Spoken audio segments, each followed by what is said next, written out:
সময় মানুষকে কতটা চেঞ্জ করে দেয় সেটা আমাকে দিয়েই আমি নিজের প্রমাণ। আগে তো কখনোই এত সকালে ঘুম থেকে উঠতাম না। আমি 12টা 1টা বাজে ঘুম থেকে উঠতাম, আর সেই মেয়েটা এখন 5টা 6টা বাজেই ঘুম ভেঙে যায়, কারণ হচ্ছে হাজব্যান্ড খাবার নিয়ে যাবে।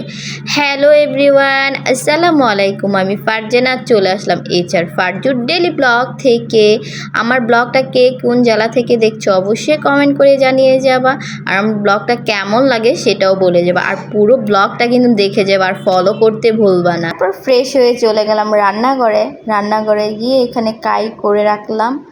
আর বাহিরে অনেক সুন্দর বৃষ্টি হচ্ছিল, ওয়েদারটা অনেক সুন্দর ছিল। তারপর রিহানের বাবা নাস্তা খেয়ে এখন চলে যাচ্ছে অফিসে যাওয়ার আগে সবসময় রিহানকে আদর করে যাবে তার বাবা। এই জিনিসটা আমার কাছে অনেক ভালো লাগে।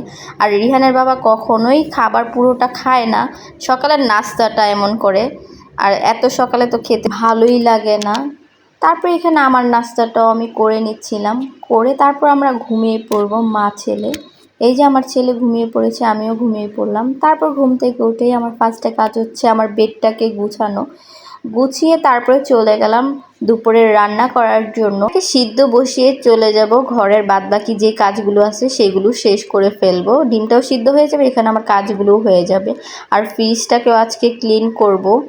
আর এখানে আলু কেটে নিয়েছি, আলু দিয়ে ডিম দিয়ে রান্না করব। আর ডিমটা ভাজতে ভুলে গেছি, এই জন্যই একসাথে ভেজে ফেললাম।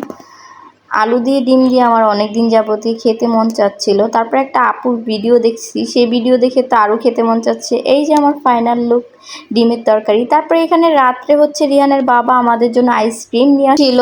তারপর হচ্ছে এই আইসক্রিমগুলো ফ্রিজে রেখে দিব, কারণ হচ্ছে রাত্রে আমরা অনেক লেট করে ঘুমাই, আমাদের ক্ষুধা লাগে তখন খাওয়ার। এইখানে তারা বাবা ছেলে কি শুরু করছে, রাত্রবেলা গান গাইতেছিল। তারপরে গান গাওয়া শেষে তাদের নাকি ক্ষুধা লাগছে, এই জন্য আইসক্রিম নিয়ে আসছে। আইসক্রিম খাওয়া শেষে আমার হাজবেন্ড বলতেছে তার নাকি নুডলস খেতে মন চাচ্ছে, তাকে নুডলস রান্না করে দিতে। কি আর করার, রাত্রে 3টা বাজে আমি নুডলস রান্না করেছি। ভাই এটা আমাদের প্রতিদিনেরই রুটিন, রাত্রবেলা তাদের ক্ষুধা লাগে, তাদের খেতেই হবে। যাই হোক, আজকের ব্লগটা ছিল এই পর্যন্ত। সবাই ভালো থাকবেন, সুস্থ থাকবেন, আল্লাহ হাফিজ।